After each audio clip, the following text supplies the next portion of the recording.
Hello guys and welcome to another video. My name is Mark, I'm an entrepreneur and property investor, and in today's video we're talking about what should be the biggest shake-up of the Airbnb service accommodation type model coming very shortly. And it's all over the papers, it's all over the news.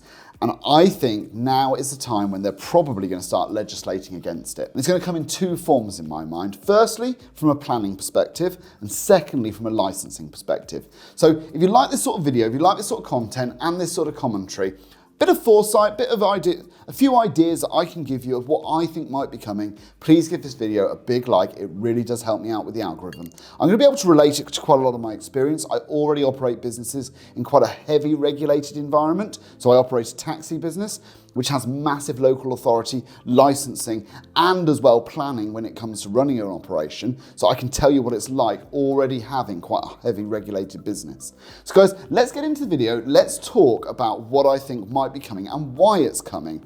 So first of all, what is service accommodation? Well, it's when you take a property and you essentially rent it out on a short-term basis. Instead of it being a tenant, it becomes a stay or a guest. So you rent it out on Airbnb, Booking.com, there's multiple platforms on a nightly basis. Maybe somebody books it for 3 nights, 5 nights a week or whatever. And it quite often serves 2 or 3 purposes. Firstly, holiday lets, right? So people who are going away, having a week or 2 weeks away in the Lake Districts, they may well operate and run an Airbnb that's in the middle of nowhere and people are going to go and rent it as a holiday cottage. That model has been around forever. Now, number 2, this is the new one, right? This is the city centre party pad. And this is where people have been taking city centre properties, doing it on a short-term basis and renting it out, and people are coming in for 1 or 2 nights or maybe 3 nights, coming in for a business meeting. And it's essentially replacing what I would consider a city centre hotel. And that is sort of like, in my mind, where you're taking a residential product and you're changing its usage without any requirement for the government to be involved into something it wasn't meant to be.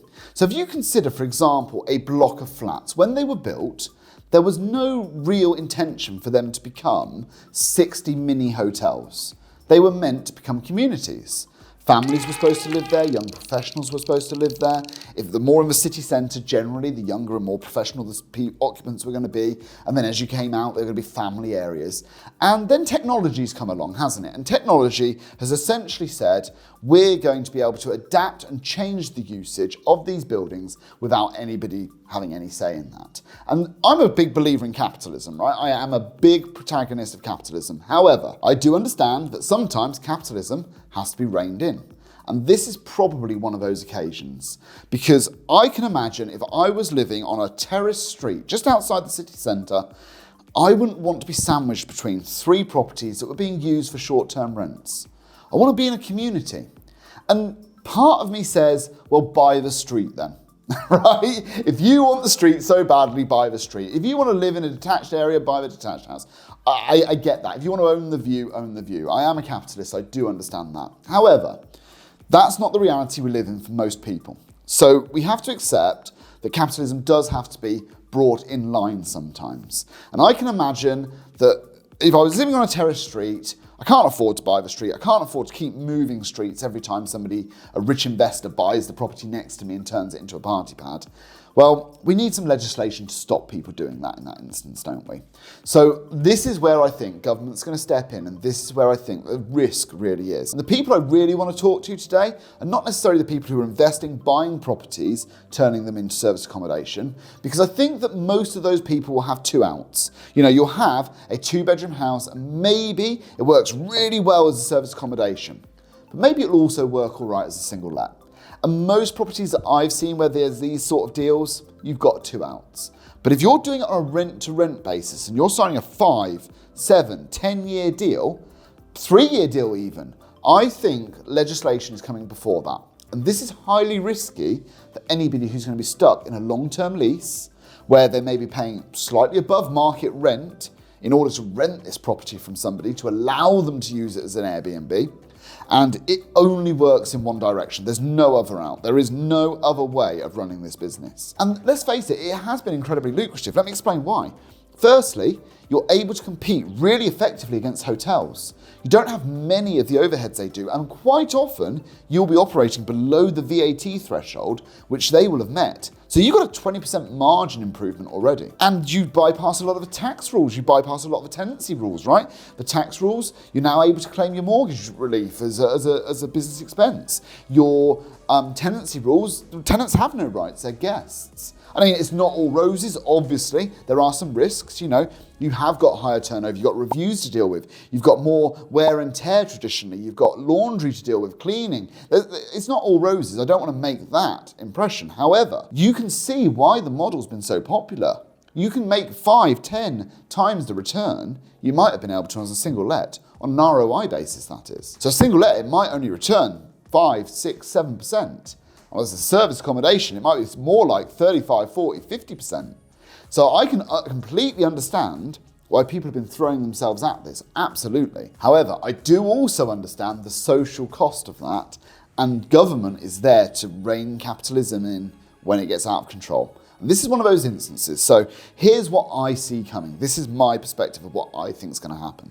Firstly, you're going to see planning changes. And in London, you've already got the 90-day rule. That's just going to be rolled out, I believe. Everywhere will say 90 days. That curbs capitalism's appetite because you can no longer make the returns. So if you can't make the returns, the appetite's curbed.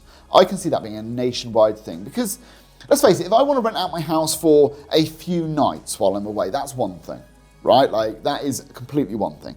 If I want to do this consistently as a business, that's something completely different. So if you put the rule in of 90 days, that takes away pretty much every economic reason to do it, other than as a temporary thing while you're going away. Maybe you're going away for a couple of months on holiday, traveling or whatever, then it makes sense. So I can see that being the case on the planning side. The second side I can see is licensing. And let me give you a great example of how licensing is quite often just outdated.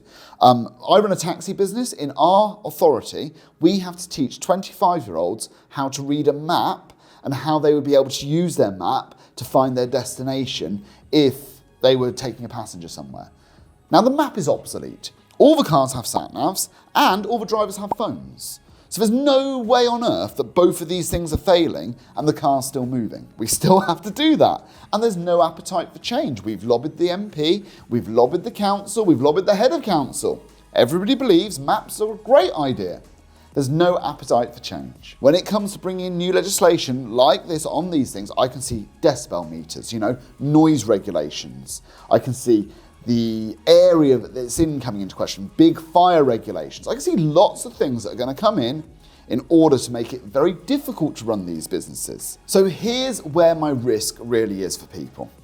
If you're buying a property and you're going to do it as an Airbnb, service accommodation, the model works really well, you're looking at 50% return on investment, great. Understand your risk is that licensing, planning may come in and upset the apple cart and you need to have a fallback position of maybe going to a single let. If you're doing rent to rents, I think you need to have an exit placed in your contract. I think if it becomes untenable to be able to do this, you need to be able to get out. You have to have the ability to terminate that contract because government has changed the legislation. And you'll be able to put those things in on a commercial contract, right?